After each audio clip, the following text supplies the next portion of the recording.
Hello guys, तो कैसे हैं आप लोग। तो गाइस, आज के वीडियो में हम लोग स्टॉप लॉस और हेजिंग के कंपैरिजन पे होने वाली है, जिसमें हम लोग काफ़ी आज नई चीज़ें आप लोग सीखेंगे। गाइस देखिए, ऑप्शन सेलिंग में प्रॉफिट तो फिक्स होता है, बट लॉस फिक्स नहीं होता है। तो उस लॉस को फिक्स करने के लिए हम लोग हेजिंग और स्टॉप लॉस दोनों प्लेस करते हैं, ठीक है। तो कब कौन सा बेस्ट पड़ता है, हेजिंग करें कि स्टॉप लॉस लगाएं, आज हम लोग उसके बारे में समझेंगे। एंड गाइस, काफ़ी सारे लोगों को ये प्रॉब्लम आती है कि वो स्टॉप लॉस तो प्लेस करते हैं, बट मार्केट उनके स्टॉप लॉस को भी हिट कर देता है एंड फिर उनके फेवर में चला जाता है। इसका मतलब ये हुआ गाइस, क्या मार्केट आपका स्टॉप लॉस भी ले लेता है और आपके फेवर में भी चला जाता है, जिससे आपको प्रॉफिट हो सकता था, बट आपका स्टॉप लॉस लेने के बाद आपके फेवर में जाता है। तो इस समस्या का भी हल आज आप इस वीडियो में देखेंगे। तो इस वीडियो को आप लास्ट तक देखना बहुत ही ध्यान से। फटाफट मैं इस वीडियो को स्टार्ट करता हूँ गाइस, काफ़ी ध्यान से देखना, क्योंकि ऐसी वीडियो आपको मिलेगी नहीं प्रैक्टिकली, ठीक है। तो मैं उसके बारे में डिटेल में बताने का ट्राई करूँगा सिंपल वे में। तो पहले हम लोग स्टॉप लॉस वर्सेस हेजिंग एकदम साइड बाई साइड कंपेरिजन करेंगे गाइस, ठीक है। अब किसी को ऑप्शन में स्टॉप लॉस लगाने नहीं आता होगा, बहुत सारे लोग होंगे, प्रॉब्लम होती होगी, तो उनके लिए भी चैनल पे ऑलरेडी वीडियो मैंने अपलोड कर रखा है कि how to place stop loss in option trading, तो उसे आप देख लेना, ठीक है। एंड ये देख लो, ये वीडियो देख लेना, ऑप्शन में स्टॉप लॉस कैसे लगाएं। एंड अगर हेजिंग से रिलेटेड कोई भी प्रॉब्लम है या फिर जिनको हेजिंग नहीं समझ में आ रही, तो वो ये वाली प्लेलिस्ट देख लेना, ऑप्शन हेजिंग, इन दोनों का मैं लिंक वीडियो को लास्ट में दे दूंगा गाइज।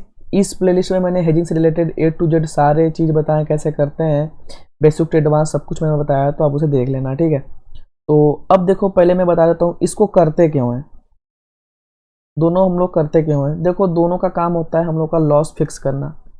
मतलब प्रॉफिट तो हम लोग का ऑप्शन सेलिंग में फिक्स ही होता है, ठीक है, बट लॉस फिक्स नहीं होता है। तो उस लॉस को फिक्स करने के लिए हम लोग हेजिंग या स्टॉप लॉस दोनों का यूज करते हैं। एंड स्टॉप लॉस केवल और केवल इंट्राडे के लिए होता है, मैं बता देता हूँ आप लोगों को, काफ़ी सारे लोग कंफ्यूज होते होंगे। तो स्टॉप लॉस केवल इंट्राडे में काम करता है, एंड हेजिंग आपका इंट्राडे एंड डिलीवरी दोनों के लिए होता है, ठीक है। इतना आपको समझ में आ गया। अब देखो गाइस, तो कंपेरिजन हम लोग कैसे करेंगे, हम लोग इंटरडे का बेस पर ही करेंगे कंपेरिजन, बिकॉज डिलीवरी में तो स्टॉप लॉस लगता ही नहीं है। तो सिंपली देखो स्टॉप लॉस एंड अभी मैं आपको वो भी चीज़ समझाऊंगा वीडियो के थोड़ा सा लास्ट में, कि कैसे जो ऑप्शन सेलिंग में, ऑप्शन ट्रेडिंग में जिन लोगों का स्टॉप लॉस हिट होने के बाद मार्केट उनके फेवर में जाता है, उनके एनालिसिस के हिसाब से जाता है, वो कैसे बच सकते हैं, उसे कैसे अवॉइड कर सकते हैं। तो आज हम लोग उसके बारे में समझेंगे, ठीक है। तो देखिए, पहली बात, सिंपल सी बात है, मैं एकदम प्रैक्टिकली एक एग्जांपल लेना चाहूँगा। मान लो, सपोज करो कि मार्केट ये चल रहा है 13,000 पर, ठीक है, और मार्केट ने सिंपली ब्रेकआउट दे दिया ऊपर के साइड, तो आपने पुट को सेल कर दिया 13,000 का, या फिर आपने पुट सेल किया, जिस भी स्ट्राइक प्राइस का आपको करना है उससे मतलब नहीं है, आपने पुट सेल कर दिया, ठीक है। इसका स्टॉप लॉस लेवल गाइज आपने रख दिया 12,950, ये हो जाएगा इसका SL. SL in the sense, market अगर 12,950 पर आ जाएगी तो आप उस ट्रेड से एग्जिट कर लोगे, इसका मतलब सिंपली ये है, ठीक है। क्योंकि मार्केट आपके हिसाब से ऊपर जानी चाहिए, बुलिश होनी चाहिए, एंड आपका स्टॉप लॉस लेवल, यानी कि स्टॉप लॉस, देखो स्टॉप लॉस में पहले बताता हूँ, स्टॉप लॉस या हेजिंग मार्केट से एग्जिट होने का पॉइंट वो होता है, आप देखो, आप निफ्टी के चार्ट को देख कर स्टॉप लॉस और हेजिंग करोगे, या फिर अपने स्टॉप अपने लॉस को बुक करोगे, ना कि आप अपने प्रॉफिट और लॉस को देखकर करोगे। मेरा कहने का मतलब ये है कि जो भी टारगेट और स्टॉप लॉस लगाए जाते हैं, वो आपका चार्ट बताता है, आपका प्राइस बताता है। इसका मान लो, जैसे टारगेट मान लो 13,000 पे आपने सेल किया, तो 13,100 का टारगेट मान लो, मैं नॉर्मली से ले लेता हूँ सिंपल सा वे में, हमने 13,100 का टारगेट कर लिया, ये हो गया आपका टारगेट लेवल, ठीक है। एंड ये हो गया 12,950 स्टॉप लॉस लेवल, ठीक है। तो मार्केट मार्केट के मूवमेंट से देखो गाइज, मार्केट जब मूवमेंट कर लिया, मार्केट 13,100 पे चला गया, तो आपको जितना का प्रॉफिट होगा उसे बुक करना पड़ेगा, ठीक है। एंड अगर मार्केट 12,950 पर आ गया, रिवर्स करके 12,950 पर आ गया, तो आपका स्टॉप लॉस हिट हो जाएगा, ठीक है।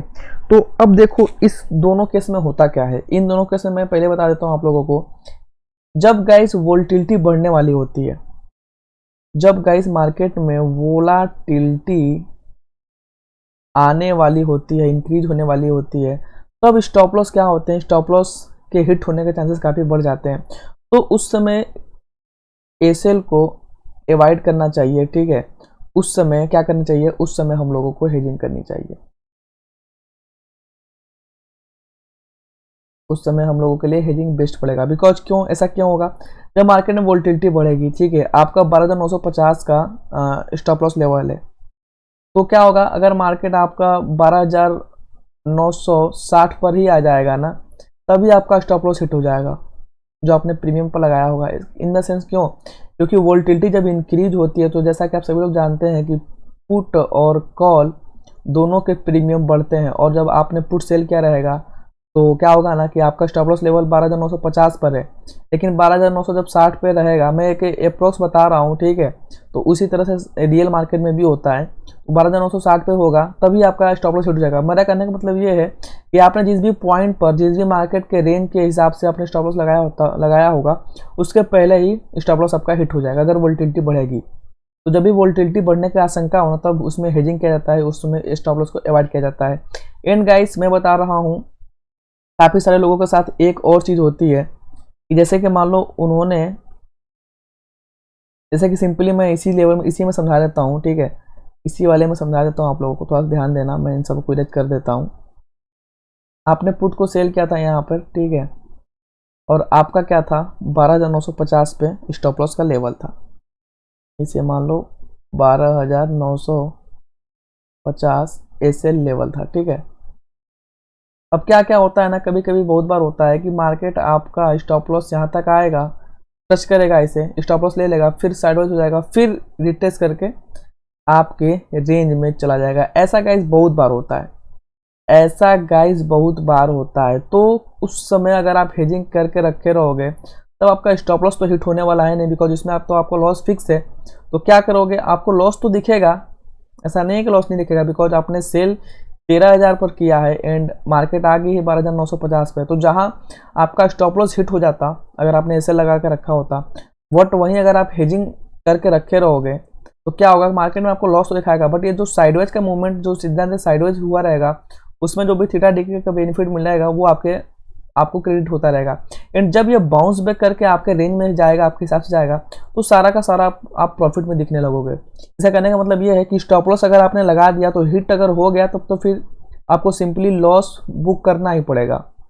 अगर स्टॉप लॉस हिट तो लॉस आपका बुक हो जाएगा। बट हेजिंग में क्या होता है, अगर आप हेजिंग कर बैठे रहोगे तो जो भी थीटा डिके का बेनिफिट मिलेगा वो आपको मिल जाएगा। इन द सेंस मेरा कहने का मतलब ये है कि अगर मार्केट मान लो कि आपके स्टॉप लॉस पॉइंट के पास 12,950 पर ही आ गया, आपका स्टॉप लॉस हिट कर दिया एंड यहीं पर कंसोलिडेट करने लगा, यहीं पर साइडवेज हो गया, ठीक है, साइडवेज मान लो 1 से 2 घंटे हो गया, तो जो भी थीटा डिके का बेनिफिट मिलेगा वो आपको क्रेडिट हो जाएगा। एंड बहुत बार ऐसा होता है कि मार्केट फिर से आपके रिवर्स चला जाए आपके एनालिसिस के हिसाब से। तो मेरा कहने का मतलब ये है कि जब भी आपके साथ अगर मान लो कि आपका स्टॉप लॉस लगाने का तरीका गलत हो जा रहा है, मतलब आपका स्टॉप लॉस बार बार हिट हो जाते हैं, तो आप स्टॉप लॉस को छोड़कर हेजिंग में चले जाओ, ठीक है। तो हेजिंग आपके लिए बेस्ट पड़ेगा। लेकिन मेरे कहने का मतलब ये है कि स्टॉप लॉस से आपको हेजिंग बेस्ट पड़ेगा बस।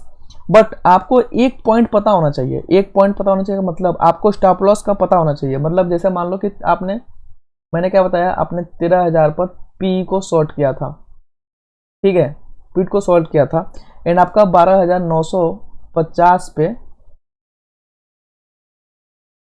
आपका स्टॉप लॉस लेवल था, ठीक है। तो मेरा कहने का मतलब क्या है, आप या तो हेजिंग करो या तो स्टॉप लॉस लगाओ, ठीक है। आप हेजिंग भी कर सकते हो, हेजिंग करोगे तो हेजिंग काफ़ी सारी बेनिफिट है गाइस।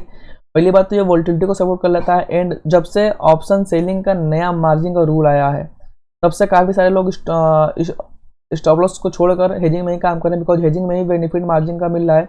एंड सबसे ज़्यादा मार्जिन हेजिंग में एंजल ब्रोकिंग ही देता है, जिसपे मैंने ऑलरेडी लाइव ट्रेडिंग करके दिखा रखा है, जिसमें आप 6 से 7 हज़ार रुपये में एक लॉट सेल कर सकते हो। तो सिंपली वो वीडियो देख लेना एंड मेरे लिंक डिस्क्रिप्शन में लिंक मिल जाएगा उसका, डिस्क्रिप्शन में लिंक मिल जाएगा उसका, वहाँ से अकाउंट ओपन करोगे तो फ्री में अकाउंट भी ओपन होगा, 1 मंथ तक के ब्रोकरेज भी नहीं लगेंगे आपको, अप टू 1,000 रुपीज़। एंड मेरा एक ऑप्शन सेलिंग का कोर्स भी आपको फ्री ऑफ कॉस्ट प्रोवाइड किया जाएगा। तो मेरा पूरे कहने का मतलब गाइस ये है कि आपको जब भी आप चार्ट एनालिसिस करते हो तो टारगेट और स्टॉप लॉस कैसे है, कैसे आप डिसाइड करते हो।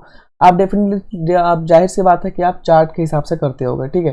जैसे आपने 13,000 का पुट सेल कर दिया तो टारगेट इसका लिए मान लो, सपोज कर लो आपने, आपका कितना हो जाएगा, आपने मान लो कि 13,100 का, तब आपको मान लो कि 13,100 का टारगेट रख लिया, ठीक है। टारगेट आपका कुछ भी हो, टारगेट से मतलब नहीं है, बट स्टॉप लॉस को आपको पता होना चाहिए। मतलब स्टॉप लॉस लेवल का पता होना चाहिए। मतलब कि आप जैसे कि एनालिसिस किया हो कि मार्केट ऊपर ही जाएगी और आपने पुट सेल कर दिया है, ठीक है, बट मार्केट नीचे आने लगी, तो आपको चार्ट के हिसाब से, सपोर्ट रेजिस्टेंस के हिसाब से आपका एक पॉइंट होना चाहिए कि मतलब अगर मार्केट वहां से अगर उल्टा जाने लगी, यानी कि आप गलत हो चुके हैं, तो उसमें से निकलने का आपको पता होना चाहिए कि मार्केट कहाँ तक रिवर्स जाएगी, तब आपको निकलना पड़ेगा। तो उस हिसाब से अगर आप हेजिंग करके पॉइंट, उसी पॉइंट पर अगर एग्जिट कर लोगे, जैसे कि मान लो कि आपने 13,000 पे पुट सेल कर दिया एंड आपका स्टॉप लॉस टारगेट ये हो गया। स्टॉप लॉस लेवल का मतलब ये हो गया गाइस कि अगर मार्केट 12,950 से अगर नीचे जाने लगी तो अब आप गलत हो चुके हैं। सिंपल सी बात है। मैं अगर सिंपल करने का चाहा, सिंपल में बात करूं तो यही होगा कि अगर आप 12,950 से मार्केट नीचे जाने लगे, तब आपकी एनालिसिस फेल हो चुकी है, आप गलत हो चुके हैं। तब आपको सिंपली जो भी ट्रेड में है, ट्रेड का जो भी लॉस हो रहा होगा उसे बुक करना पड़ेगा, चाहे आप हेजिंग में कर रहे हो या फिर स्टॉप लॉस में कर रहे हो। आपको एक पॉइंट पर निकलना ही पड़ेगा, बिकॉज आपका चार्ट के एनालिसिस के हिसाब से आपका एनालिसिस फेल हो चुकी है। बट स्टॉप लॉस में क्या होता है, स्टॉप लॉस में गाइस आपको लॉस लेना ही पड़ेगा, लेकिन अगर आप हेजिंग करके रखे हो तो आप दूसरी साइड से उसे मैनेज भी कर सकते हो, दूसरी साइड से उसे एडजस्ट भी कर सकते हो। तो ऑलरेडी मैंने एडजस्टमेंट में काफ़ी सारी वीडियो बना रखी है। तो आप जिस भी स्ट्रेटजी में काम करते हो उस स्ट्रेटजी के हिसाब से आपको करना पड़ेगा। जैसे आपने पुट सेल किया तो आप अब उसके अगर मार्केट नीचे जाने लगी, आपकी जो भी एनालिसिस है वो फेल हो गई, तो आपको दूसरी साइड से कॉल सेल करने का मौका मिलेगा। तो उस हिसाब से आप मैनेज भी कर सकते हो। अदरवाइज मार्केट अगर नीचे जाने लगी तो आप पुट सेल वाली पोजीशन को एग्जिट कर दो, लेकिन आपने एक हेजिंग के लिए बाय किया रहेगा ना, तो उससे आप छोड़ दो। मेरा कहने का मतलब आपने 13 का पुट सेल किया, मार्केट ऊपर ऊपर जा रहा था, ठीक है, तो आपने कहीं ना कहीं बाई भी किया होगा, जैसे 12,900 या 12,800 आपने किसी न किसी पॉइंट को बाई किया होगा। हेजिंग में यही तो होता है, सेल और बाई। तो अगर मार्केट आपके अगेंस्ट जाने लगे तो आप सेल वाले पोजीशन को एग्जिट कर दो, सिंपल सी बात है। आप सेल वाली पोजीशन को एग्जिट कर दो, बिकॉज आपको लॉस कौन देगा, मार्केट। आपने पुट सेल किया था तो मार्केट नीचे जा रही है, आपका एनालिसिस फेल हो चुका है, तो आपको पुट ही लॉस देगा। तो सेलिंग वाली पोजीशन को एग्जिट कर दो एंड जो बाइंग वाली थी उसे छोड़ दो। तो इस तरह से देखो, मेरे अकॉर्डिंग जो भी मैं ट्रेड करता हूँ वो मैं नॉर्मली हेजिंग में ही करता हूँ। बिकॉज देखो, ऑप्शन सेलिंग में एकदम एग्जैक्ट कैलकुलेशन कोई नहीं कर सकता, ठीक है। एग्जैक्ट कैलकुलेशन का मतलब आप मान लो कि डेल्टा को तो कंसिडर करके आप ट्रेड ले लोगे, डेल्टा को कंसिडर करके स्टॉप लॉस वगैरह लगा सकते हो, बट वोल्टिलिटी का कोई फिक्स नहीं होता है। वोल्टिलिटी कब मार्केट में बढ़ जाएगी कब घट जाएगी उसका कोई नहीं जानता है। तो हेजिंग करो, हेजिंग में काफ़ी सिक्योर एंड सेफ्टी फील होती है। एंड अब तो गाइस मार्जिन का नया रूल जब से आया तब से काफ़ी सारे लोग हेजिंग नहीं कर रहे हैं, बिकॉज करने का मजबूरी है उनके पास, क्योंकि मार्जिन पूरा ले रहा है। तो हेजिंग करोगे तो मार्जिन का भी बेनिफिट मिलेगा, बहुत सारे बेनिफिट है जो आपको ऑलरेडी मैंने प्लेलिस्ट में बता रखा है। तो देखो, आपके पास एक पॉइंट होना चाहिए कि कैसे आप उस पॉइंट पर एग्जिट कर लो। मतलब आपके पास एक पॉइंट होना चाहिए कि उस पॉइंट से अगर नीचे जाने लगे मार्केट तो यानी कि आप गलत हो चुके हो। आपको अपने गलती का अंदाजा होना चाहिए गाइस। अब इसी तरह जैसे मान लो कि आपने कॉल सेल कर दिया है, ठीक है। अब मैं सिंपली कॉल के बारे में बता दूंगा तो उसमें भी लोग कंफ्यूज हो जाएंगे, ठीक है। तो मान लो कि 13,000 पे रही, मैं 13,000 का ही लेता हूँ एग्जाम्पल। जैसे कि मान लो कि 13,000 का पे मार्केट चल रहा है, ठीक है, और मार्केट उसे तोड़कर नीचे चली गई, ठीक है। आपने क्या किया, आपने कॉल सी को सेल कर दिया, ठीक है। आपने चार्ट को एनालिसिस किया, आपका टारगेट क्या होना चाहिए, आपका टारगेट मान लीजिए, सपोज कर लीजिए 12,900 का है कि 12,900 तक मार्केट जाएगी नीचे, तो आपका टारगेट तो यही होगा ना। आपने कॉल सेल किया है, कॉल से कब सेल करते हैं, जब मार्केट नीचे जाता है। तो आपका ये एक हो गया नॉर्मल सा टारगेट। एंड आपको जब आपने एनालिसिस किया तो आपका एक स्टॉप लॉस भी पॉइंट होगा ना। ये 13,000 मार्केट चल रही है, उसके नीचे, अगर उसके नीचे जा रही तब तो मेरा टारगेट ये हो गया। बट अगर मान लो कि 13,050 पे चली गई मार्केट, तब आपकी एनालिसिस फेल होगी। मतलब 13,050 अगर मार्केट ऊपर जाने लगी तब आपका एनालिसिस फेल होगी। तो ये आपका क्या हो जाएगा, ये आपका हो जाएगा एसएल। एसएल मतलब अगर मार्केट 13,000 पर चल रही थी, आप नीचे जाने वाली थी, तो आपने कॉल को सेल किया, बट क्या हुआ कि मार्केट अगेंस्ट जाने लगी आपके, तो 13,050 से अगर ऊपर जाने लगी तो इसका मतलब क्या हुआ कि आप गलत हो चुके हो, आप पूरी तरह से गलत हो चुके हो।